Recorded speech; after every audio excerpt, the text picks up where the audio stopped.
अस्सलाम वालेकुम व्यूवर्स, मेरी आज की वीडियो ट्यूब रोज़ के बारे में है। ऊपर मैं एक लिंक शेयर कर रही हूँ, उसमें मैंने आपको दिखाया था कि ट्यूब रोज़ को बल्ब के ज़रिए कैसे ग्रो किया जाता है। और अब आप ये देखें कि इसकी ग्रोथ कितनी अच्छे से चल रही है। तकरीबन 10 इंच तक के जो है इसकी हाइट हो चुकी है। ट्यूब रोज़ बल्ब्स को थोड़ा सा डीप उगाते हैं ताकि जब ये इसकी हाइट लंबी हो तो ये थोड़ा सा स्टेब्लिश रह सके। इसको मैंने बहुत ज़्यादा डीप नहीं उगाया था ताकि ये जल्दी से अपनी ग्रोथ शुरू कर ले। और इसमें आप देख रहे हैं पॉट में कि मैंने जगह छोड़ी थी ताकि इसमें मैं कुछ और सॉइल ऐड कर सकूं। इसमें अब इसको खाद देने का टाइम भी है और उसके लिए मैं, क्योंकि अब इसकी अभी फ़र्स्ट टाइम इसको मैं खाद दूंगी। जब मैंने इसको लगाया था उस मिट्टी में खाद ऑलरेडी शामिल थी। अब इसकी हाइट इतनी हो गई है कि इसको खाद की ज़रूरत है। अब मैं इसमें पत्तों की खाद जो है वो मैं ऐड करूँगी। ये देखें, ये सूखे हुए पत्ते हैं, इनको मैं एक इसकी लेयर इसमें कर रही हूँ।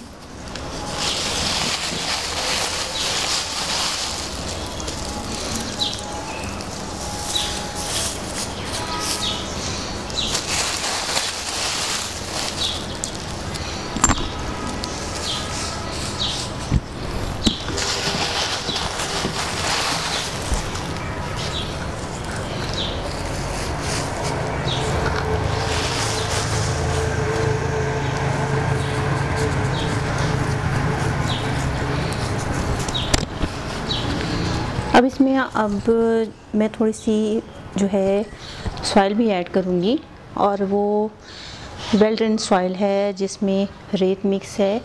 और ताकि, क्योंकि पहले मैंने इसको बहुत ज़्यादा डीप नहीं लगाया था और अब इसको थोड़ा सा सपोर्ट की भी ज़रूरत है। तो सॉइल इसके लिए हम जो यूज़ करेंगे वो बहुत अच्छे से महीन जो कह लें पिसी हुई होनी चाहिए।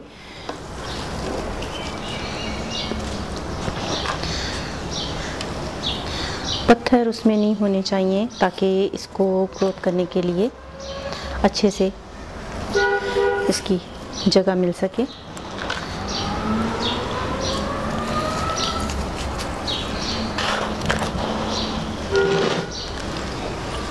सॉइल में इसमें ऐड कर लेती हूँ। उसके बाद मैं इसमें जो पत्थर वगैरह होंगे या मिट्टी के जैसे ये चीज़ें हैं इनको मैं निकाल दूँगी।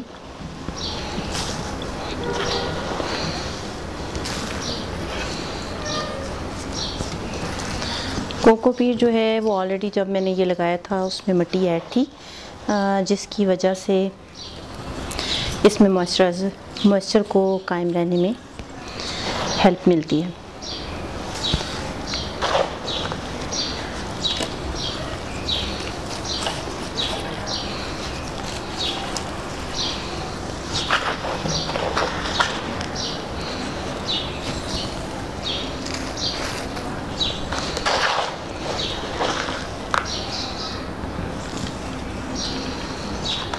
ट्यूब रोज़ के कई नाम हैं। इसको रजनीगंधा भी कहते हैं और गुले शबू भी कहते हैं। गुले शबू इसलिए कि इसमें दिन के टाइम तो हल्की सी महक होती ही है, लेकिन रात के वक्त जो है इसकी रोशनी, इसकी खुशबू जो है वो बहुत तेज़ होती है और बहुत दूर दूर तक जाती है।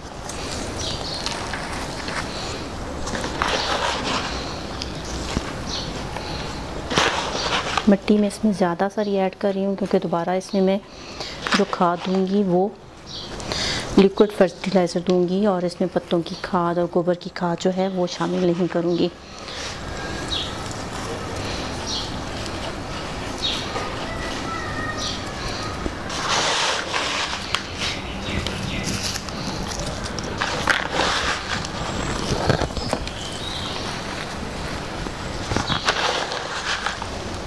अगस्त के महीने में इसमें फ्लावरिंग शुरू होगी।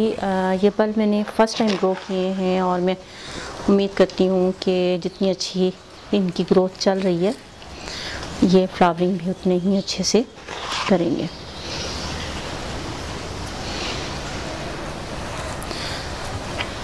थोड़ा सा ये इसको सपोर्ट देंगे।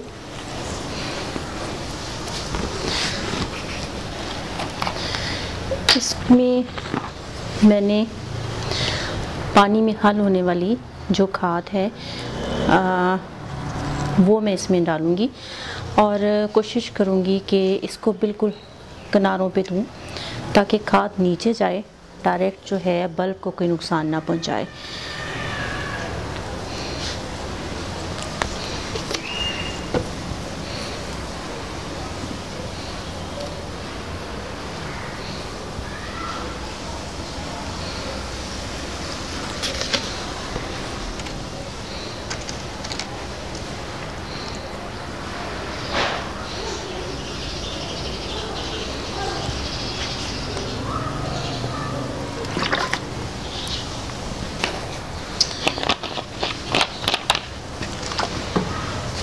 उम्मीद है मेरी आज की वीडियो आपको पसंद आई होगी।